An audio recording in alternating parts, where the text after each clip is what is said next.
Hi, it's Thad with Willoway Nurseries in Avon, Ohio. I'm here today to talk to you about a crop. We have the Aquilegia Winky Purple and White. This variety, it's blooming right now. One of the things that I wanted to talk about with the Aquilegia is that this crop we canned up in August or potted, and then we had to put shade on the house. We put them down can to can, which means all the pots are right next to each other.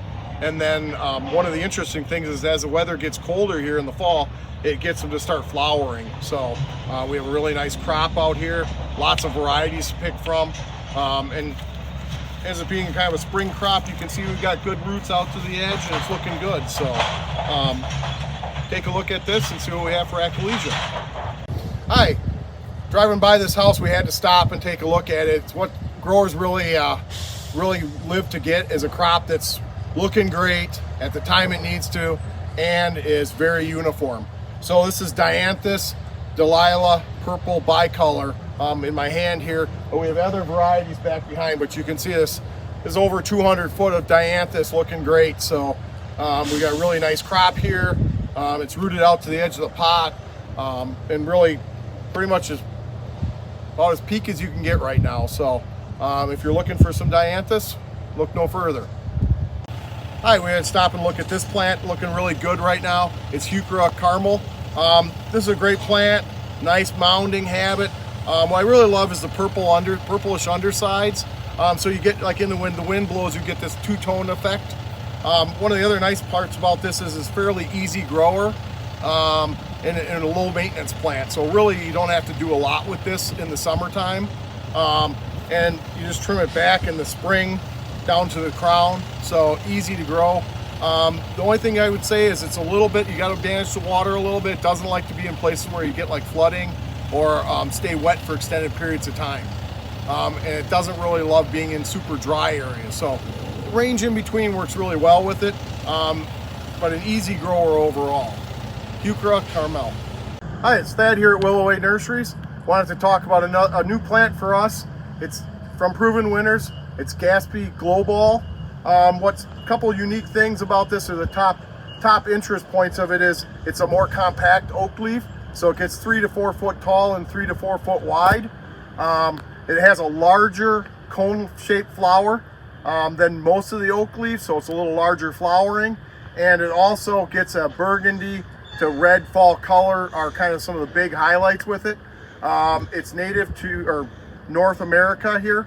So considered a native, attract hummingbirds, butterflies, bees. So summer flowering into the fall, early fall. Right now it's kind of you can start to see the teasings of the fall color kind of coming into it. So great plant, low maintenance, fairly easy to grow once established. So take a look. Hi, it's Thad at Willoway. Just wanted to talk today about a plant that's new to us this year. It's Prunus Easy as Pie. It's a sour cherry bush, so it's a little bit smaller in stature, but you can get small fruit on it that's edible. What really kind of brought me here today was to talk a little bit about the fall color and the compactness. So you can see you get this yellow to kind of this burgundy purplish color in it. So really nice, kind of looks like almost kind of glows a little bit. So great plant, very compact and bushy, likes to break real easy. It's been a real easy grower this year for us, not a lot of problems. We haven't had really any leaf spot issues or things like that. So a great new one from Proven Winners. So Prunus Easy as Pie is something you may want to take a look at. The other thing I want to talk a little bit about too is fall color this year. We've had it here in Ohio, in this area, we've had a pretty dry summer and going into the fall. So what we're experiencing here is abnormal fall color. So we're kind of getting this a lot of the red maples aren't redding up as much. They're more going like more of a orange and almost dropping off. And it's kind of sporadic or uneven coloring in the plants. So you also want to make sure you're hydrating these plants going into winter. If you're in an area that's experiencing drier weather here in the fall, make sure that you're keeping up on the watering on it. Hi, I want to talk a little bit about fall color. It's a little early yet, but Amelanchier or serviceberry. These are autumn brilliants here next to me, multi-stem. There's also growing as a single stem as well. Some of the things I like about serviceberry or Amelanker is its fall color. Beautiful yellows, oranges, and reds all mixed together, and they almost kind of glow, and that's what Autumn Brilliance was really selected for, was that fall color. But there's some other great selections out there as well. Some of the other things is it does give you 3 seasons of interest. So in the spring you get a white flower that's very, very nice, showy. It's out towards the ends.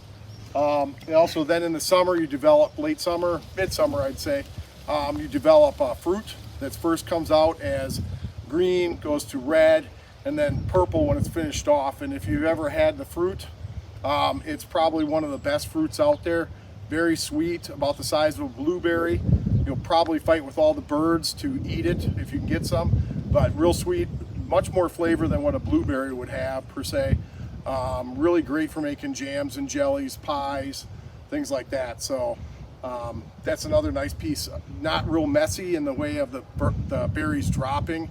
I wouldn't put it over like a drive or a sidewalk kind of thing because it gets smashed, but birds will eat the fruit pretty readily on this one. So easy to grow, very adaptable, very cold hardy. This is native to northern North America, so into Canada. They call it Saskatoon. There's a running serviceberry, which is a clump former. We don't carry that particular one, but lots of great variety, really hardy, easy to grow.